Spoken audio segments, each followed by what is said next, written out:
Eh bien bonjour, je suis Frédéric Boran et dans cette vidéo nous allons voir comment se filmer pour une vidéo. Donc dans le petit module précédent on s'était intéressé au quoi, c'est-à-dire quoi filmer.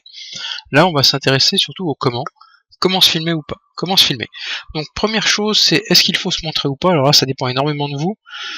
Techniquement vous voyez que moi par exemple ici je me montre, vous me voyez ici là, coucou à la caméra.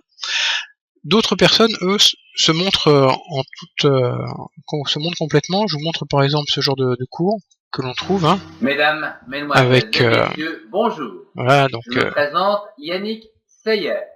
Je suis polytechnicien en nouvelles technologies de l'information et de la communication. Donc vous voyez qu'ici, lui il parle, il a son tableau derrière. L'initiation. Vous en avez un autre là par exemple, qui est un peu plus informel. Donc vous voyez, c'est pareil. Et là j'écris A. Donc là on a le monsieur qui se montre et il fait son cours en direct. Ça c'est la première solution. Deuxième solution, utiliser un outil d'animation. Alors par exemple ça donne ça. Dans notre sphère privée ou professionnelle, nous sommes tous amenés à réaliser des projets. Nous mettons tout en œuvre pour réaliser le produit ou service demandé dans les temps et l'enveloppe budgétaire allouée. Voilà, donc là vous voyez qu'en fait vous avez ni la personne. Là c'est un peu différent, c'est-à-dire que vous n'avez pas la personne en visu, vous avez que le son, et il n'utilise pas ce qu'on appelle un outil de screen casting, mais vraiment un outil ou avec une petite animation. Le screen casting c'est quoi? C'est le fait de filmer son écran sans se montrer, ce que je suis en train de faire là, ou par exemple si je prends un cours d'anglais qui est là par exemple, voilà, donc en fait vous avez une vidéo qui est faite. Et donc sur la vidéo la personne parle, donc ça peut être classiquement ça peut être ça. Donc là vous voyez pas la personne, d'accord, vous avez la personne qui parle et l'animation, c'est plus professionnel que l'animation de tout à l'heure, qui passe. Donc voilà, vous avez là les trois grands axes de travail. Soit vous vous montrez et vous vous mettez en scène devant un tableau, ou alors vous montrez comme moi simplement dans une petite capsule. Soit vous utilisez un outil d'animation, soit éventuellement vous utilisez Screencast. Alors maintenant, quels outils vous pouvez prendre? Alors il y en a énormément, je ne vais pas vous faire une liste exhaustive.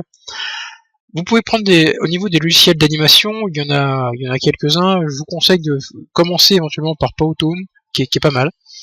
Il y a Prezi, GoAnimate, Wideo, mais alors là, pareil, là, il faudrait pratiquement une diapo entière pour vous faire ça. Prenez Google ou votre moteur de recherche préféré, vous tapez outils d'animation, vous allez voir, vous en trouvez plein. Des outils de screencast. Un outil de screencast, c'est quoi? C'est simplement un logiciel qui filme ce qui se passe à l'écran et qui enregistre le son. Donc ici, moi, j'ai le son de mon micro et le son du système quand je vous fais voir des vidéos. Alors des outils comme ça, il y en a. Alors attendez, où est-ce que c'est?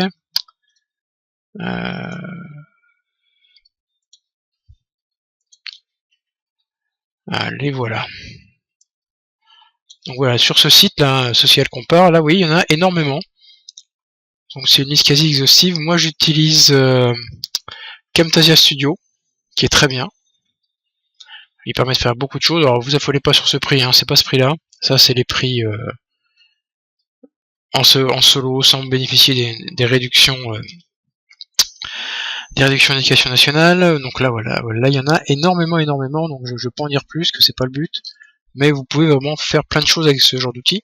Et vous avez aussi vos outils de webcam. Ici, moi j'ai une webcam pour en filmer. Il y a un outil d'enregistrement qui peut être utile et qui peut être intéressant et suffire. Donc le comment, là, donc, en conclusion, ça dépend énormément de vous, d'accord, de votre façon d'être, de votre façon de vous comporter, du temps que vous disposez pour chercher des outils d'animation ou screencasting qui vous vont bien. Au départ, faites simple. Le mieux, à mon sens, c'est de faire simplement du screencast au départ, et après de se montrer, de faire des outils d'animation, etc.